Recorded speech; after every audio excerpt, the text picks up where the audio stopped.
Hello bachchon, let us see this question. The question says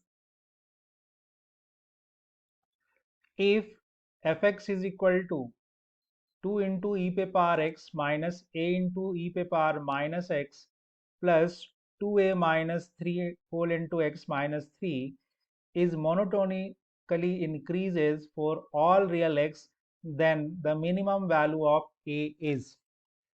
तो आइए बच्चों इस क्वेश्चन को हम लोग सॉल्व करते हैं। और सबसे पहले हम इसमें देखेंगे कि इस क्वेश्चन के अंदर की कॉन्सेप्ट क्या है। What is the key concept in this question. तो इस क्वेश्चन में हम इंक्रीजिंग डिक्रीजिंग फंक्शन की बात करेंगे, यानी मोनोटोनोसिटी की बात करेंगे। मोनोटोनिसिटी, ठीक है बच्चों। तो कॉन्सेप्ट जो है इसमें मोनोटोनोसिटी का है। तो आइए हम देखते हैं क्वेश्चन क्या कह रहा है।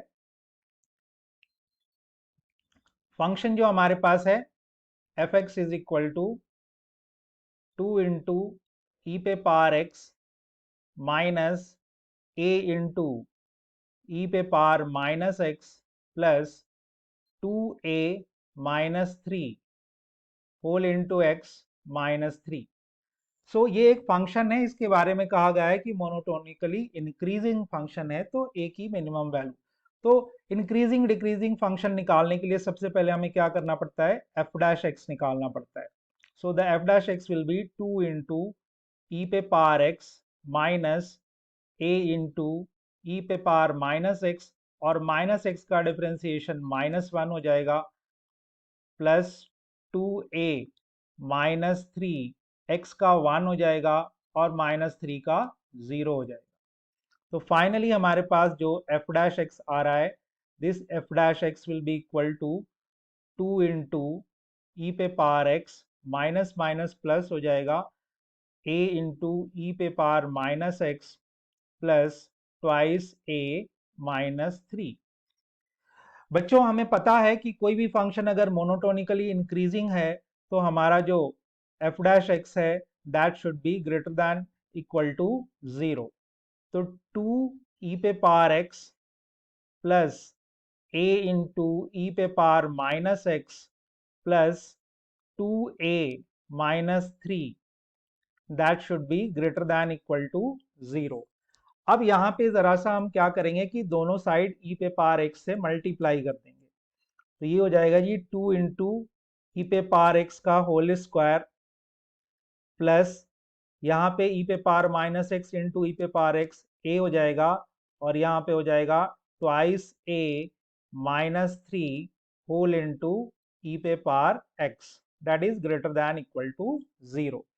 अब यहाँ पे मान लीजिए कि ई पे पावर एक्स को हम टी रख देते हैं। लेट ई पे power x is equal to t. तो ऐसा करने से देखिए हमारे पास क्या हो जाएगा। अब ये जो एक्सप्रेशन है that will become 2 into t square, इसको पहले लिख देते हैं twice a minus 3 whole into t plus a that will be greater than equal to 0। अब बच्चों यहाँ पे हमें क्वाड्रेटिक एक्सप्रेशन के बारे में बात करनी पड़ेगी, और ये सारे टी के लिए होगा guys, t belongs to R के लिए, ठीक।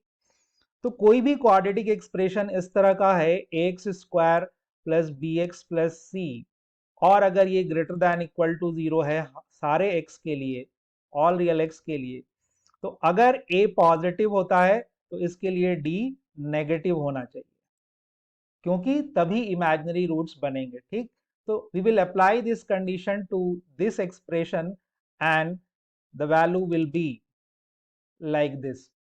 तो देखिए यहां से हमें एक क्लियरली दिख रहा है कि 2 है दैट इज पॉजिटिव, तो ये एक्सप्रेशन हमेशा ग्रेटर देन इक्वल टू 0 हो, इसके लिए हमें क्या करना पड़ेगा कि जो d है that must be less than equal to 0, that is twice a minus 3 का whole square minus 4 into a into c that is a that should be less than equal to 0। अब यहां से बच्चों हमने a की value निकाल लेनी है, तो खोल दीजिए इसको, ठीक है ना। तो यहाँ आ जाएगा, देखिए ए माइनस बी होल स्क्वायर लगाएंगे तो 4a² माइनस 3 2 जा 6 2 जा 12a प्लस 9, यहाँ आ जाएगा जी माइनस 4 2 जा 8a। तो यहाँ आ गया देखिए 4a², ये दोनों मिलके हो जाएगा -20a प्लस 9। अब इसका फैक्टराइजेशन कर लेंगे तो 9 4 जा 36, तो इसको लिख सकते हैं 4a², 36 को ब्रेक कर देंगे -18a minus 2a plus 9 that is less than equal to 0। यहाँ से देखिए हम लोग क्या कॉमन ले सकते हैं, 2a, तो यहाँ बचेगा 2a माइनस 9। यहाँ से -1 कॉमन लेंगे तो यहाँ भी बचेगा 2a minus 9 that is less than equal to 0। तो यहाँ से फैक्टर बन गया 2a minus 9 into 2a minus 1 that is less than equal to 0। अब जैसा कि हमें पता है कि इसका सॉल्यूशन नंबर लाइन पे जाके निकालते हैं, दो रूट्स मिलेंगे, एक 1/2 और दूसरा है जी 9/2। साइन लेंगे तो हमें पता है इधर प्लस, इधर माइनस और इधर प्लस, तो यहाँ जो a की वैल्यू निकल के आएगी that will lie between minus, that will lie between 1/2 to 9/2। अब चूंकि इन्होंने मिनिमम वैल्यू पूछी है तो a की जो मिनिमम वैल्यू यहाँ से आएगी that will B 1/2। So the final answer a minimum is 1/2, and I hope you understood it well. Thank you.